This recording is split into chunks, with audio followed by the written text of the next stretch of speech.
What do you know about the Deathly Hallows? The Elder Wand.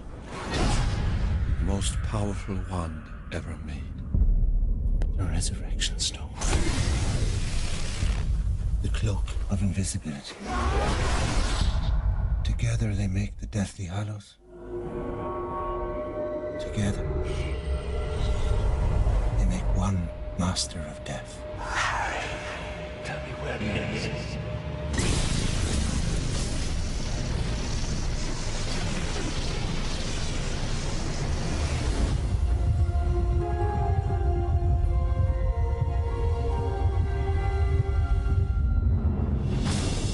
There is a symbol, which is a straight line inside a circle inside a triangle.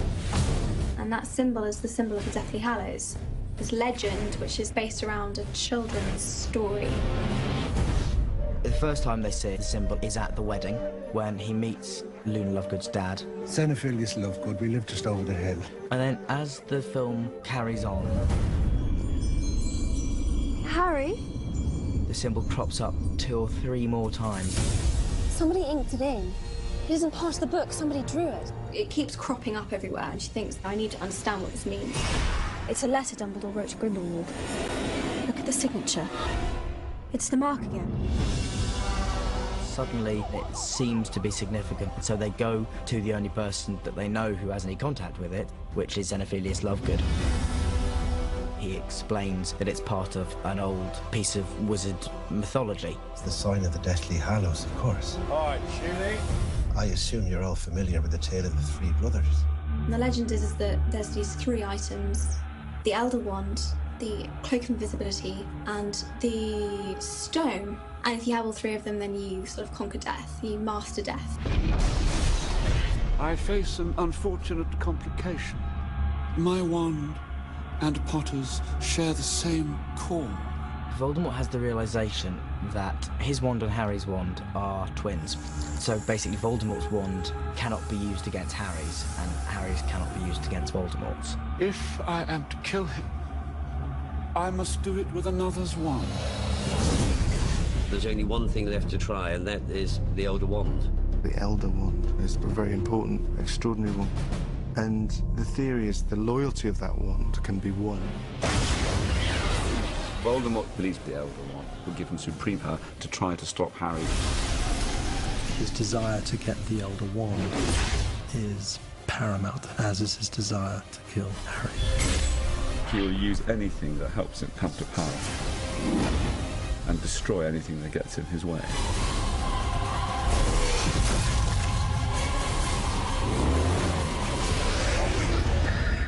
Tell me where it is.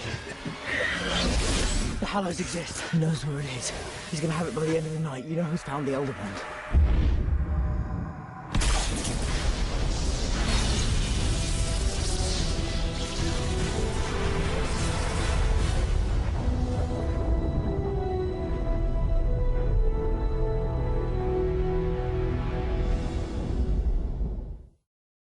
There is no denying.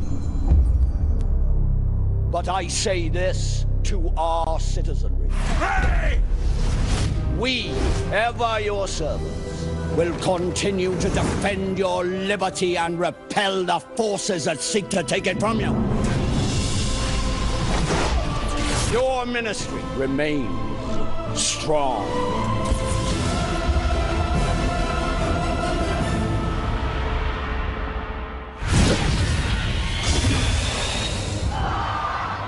It's a very dangerous world, on the cusp of the war. Rufus Scrimgeour makes a rousing speech. He's a typical politician, you know, trying to make the situation seem better than it is. He's not 100% convinced personally that what he was saying was true.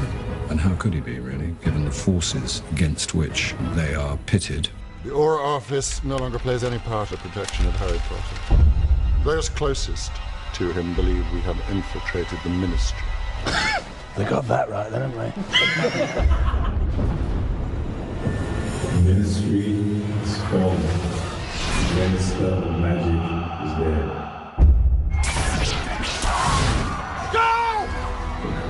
We're in the midst of all this madness. The Ministry has just fallen under the control of Voldemort and the Death Eaters.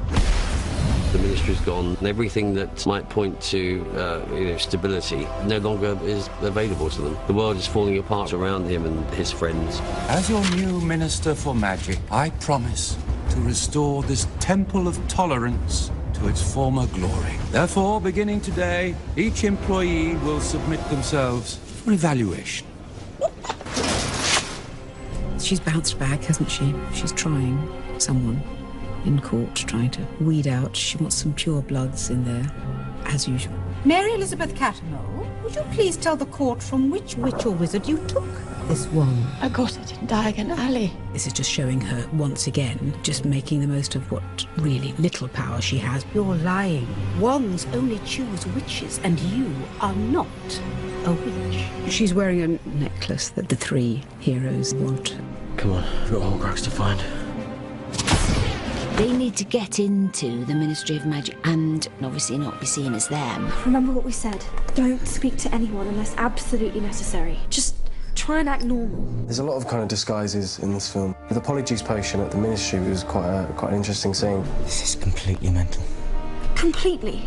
The world's mental. We had to act it out first, with them watching us to see how we move and see how we talk and stuff. They would just kind of just mimic it in the next take. It was really fun. I almost kind of had a role as a director as well a little bit. David really wanted me heavily involved in helping her kind of really become me. Emma moves it obviously very specifically physically, so I've been shown all the tapes of her walking and running and things like that, so I don't do anything too outrageously me as I would. It's really strange. I've never been so self-aware. Like, I'm doing it right now. I play with my hands a lot, which I never realised, but it's definitely interesting. 2, 3. It's really weird watching someone kind of pretend to be you. Kind of got all my posture and everything down. Thank you, Albert. Of course, she doesn't know that's them, so it's very satisfying, I think, for them to know that they're fooling her. It's great when the audience are in on the gag, as it were. What on earth are you doing, Albert? You're lying, Dolores. And one mustn't tell lies. Stupefy! Expelliarmus!